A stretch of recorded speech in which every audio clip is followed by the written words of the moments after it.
अस्सलाम वालेकुम, सभी को आदाब।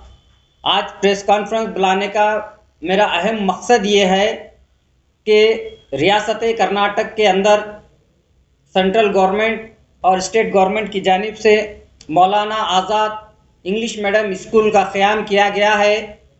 तो यहाँ पर बच्चों को बेहतर तालीम के वास्ते हम इक़दाम उठा रहे हैं और लोगों से अपील कर रहे हैं कि आप मौलाना आज़ाद मॉडल स्कूल्स में अपने बच्चों को दाखिला दिलाइए और यहाँ पर फ्री ऑफ कॉस्ट है। आपको बुक से लेकर शूज़, सॉक्स, बैग, हर चीज़ की आपको फ्री ऑफ फैसिलिटीज़ है ताकि आपका बच्चा बेहतर पढ़ लिख कर काबिल बने। तो इतने फैसिलिटीज़ होने के बाद भी यहाँ पर हमारी कुछ शिकायत ये है कि मौलाना आज़ाद स्कूलों का जो SSLC का रिज़ल्ट आता है वो रिज़ल्ट 35%, 40% आ रहा है। तो हम हुकूमत से इस बात का पुरजोर मुतालबा करते हैं कि ये रिज़ल्ट को बेहतर बनाइए। क्या वजूहात है कि रिज़ल्ट 35 to 40% आ रहा है, 60 का वो क्यों नहीं जा रहा? मैं सुना रियासत कर्नाटक ने इस रिज़ल्ट को मद्देनज़र रखते हुए रियासत कर्नाटक सरकार ने फैसला लिया है माइनॉरिटी डिपार्टमेंट, माइनॉरिटी मिनिस्टर की जानिब से कि मौलाना आज़ाद स्कूल्स में जो गेस्ट टीचर्स है, अभी भी गेस्ट टीचर्स पे चल रहा है, HM में एक आधा परमानेंट है, जो गेस्ट टीचर्स को लिया जा रहा है, लेकर जो तालीम दी जा रही थी वो गेस्ट टीचर्स की अदम दिलचस्पी या लापरवाही या गेस्ट टीचर हो, परमानेंट टीचर हो, वो बच्चों को दिलचस्पी से नहीं पढ़ा रहे, जिसकी बिना पे रिजल्ट वीक हो रहा है। यही मुझे नज़र आ रहा है।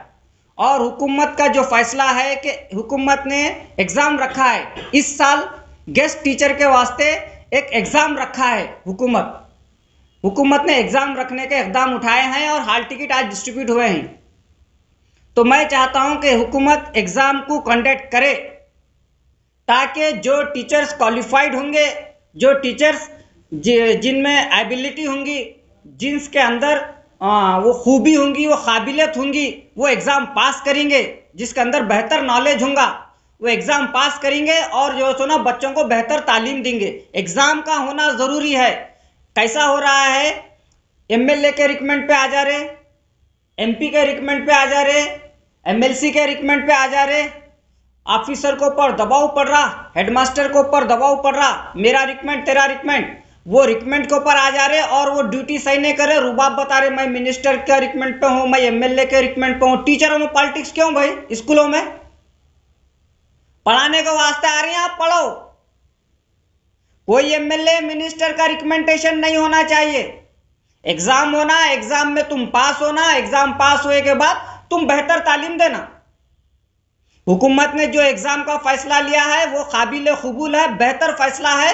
बच्चों के बेहतर उज्जवल भविष्य, उज्जवल रिजल्ट के लिए ये इकदाम उठाई है सरकार और इस सरकार के इस इकदाम को मैं सलाम करता हूँ, काबिल तारीफ है और एग्जाम कंडक्ट होना चाहिए।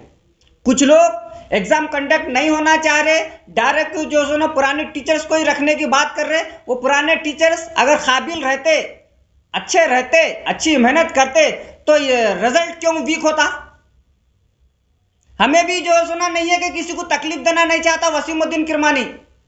हर गरीब की जो सुनो फरियाद को मैं समझता हूं, उनकी तकलीफ को, मगर तुम्हारे बेनिफिट के लिए, तुम्हारे टीचर्स के मफाद के लिए, बच्चों के भविष्य को, बच्चों के जो सुना भविष्य को जो सुना मैं खतरे में डालना नहीं चाहता। बच्चों को बेहतर तालीम दो, अच्छा रिजल्ट लाओ, कंटिन्यू करो। तुम 30-35% रिजल्ट लाने फिर हम नौकरी करती बोल रही, बोलो तो बड़े शर्म की बात है। कैसी तुम जिम्मेदारी निभा रही? मैं कर्नाटक का माइनॉरिटी मिनिस्टर जमीर अहमद खान साहब से और माइनॉरिटी डायरेक्टर से वसीमुद्दीन किरमानी इस बात का पुरजोर मुतालबा करता हूं कि आपके डिपार्टमेंट ने और कर्नाटक सरकार ने जो गेस्ट टीचर मौलाना आज़ाद के अपॉइंटमेंट के वास्ते जो एग्ज़ाम रखा है वो एग्ज़ाम बेहतर है, वो एग्ज़ाम कंडक्ट होना चाहिए। वो एग्ज़ाम में जो टीचर्स पास होंगे, जिनमें सलाहियत होंगी, वही नौकरी करेंगे। और एक मैं मुतालबा करता हूं कि अगर एग्ज़ाम में पास जो टीचर्स पास हो जाते हैं, पास हो गए के बाद उनको जहाँ नौकरी करने का मौका मिलता है तो उनको अभी जो 12,000 कुछ गेस्ट टीचर की सैलरी है, मैं इस बात की रिक्वेस्ट करता हूं सरकार से, वसीमुद्दीन किरमानी, कि गेस्ट टीचर की सैलरी कम से कम मिनिमम 25 से 30 हजार होनी चाहिए। जब एग्जाम रख के उनको हम ले रहे हैं तो उनकी सैलरी का भी हम ख्याल करना चाहिए। अगर अच्छी सैलरी मिलेंगी, घर में सुकून रहेगा, तो उन्हें अच्छी टीचिंग देंगे, अच्छा पढ़ाएंगे। वरना कम सैलरी में उनको जो सुना प्रेशर रहेगा। उनके घर में भी जब घर छोड़ के, परिवार को छोड़ के आके स्कूल में तालीम देना चाहते हैं तो उनको घर में तकलीफ ना होने चाहिए, उनके घर में भी तमाम सहूलत होना चाहिए। तो बच्चों के उज्जवल भविष्य के लिए एग्जाम कंडक्ट होना जरूरी है और गेस्ट टीचरों की सैलरी भी इंक्रीज होना जरूरी है। और ये भी एक बात कह रहा हूं, ये एग्जाम का होना, ये डिपार्टमेंट से जो एग्जाम किया जा रहा है, ये एग्जाम ये गेस्ट टीचरों के वास्ते बहुत बेनिफिट वाला एग्जाम है। आपको ये एग्जाम, आज हम सीनियर है, एग्जाम न को वो बोल रहे ना, आप गलत बोल रहे। अगर एग्जाम हो जाएगा, आप ये एग्जाम में पास हो जाएंगे तो आपके लिए बेनिफिट वाला और आपके लिए भविष्य में ये एग्जाम बहुत कारामद साबित होगा। मेरी बात को जहन में रखिए और गौर कीजिए। ये एग्जाम में उम्र लिमिट्स कुछ है? उसके वो तो कानून है, वो कानून को तो उम्र होनी चाहिए ना। मैं तो कह रहा हूं इसके अंदर 40 से ज्यादा एज वालों को जो सुना थोड़ा सा कम मौका दो। यंग टैलेंटेड रहेंगे, अच्छा सर्विस देंगे। हाँ, क्योंकि छोटे बच्चे रहते हैं, बच्चे जो सुना बहुत शरारत करते हैं।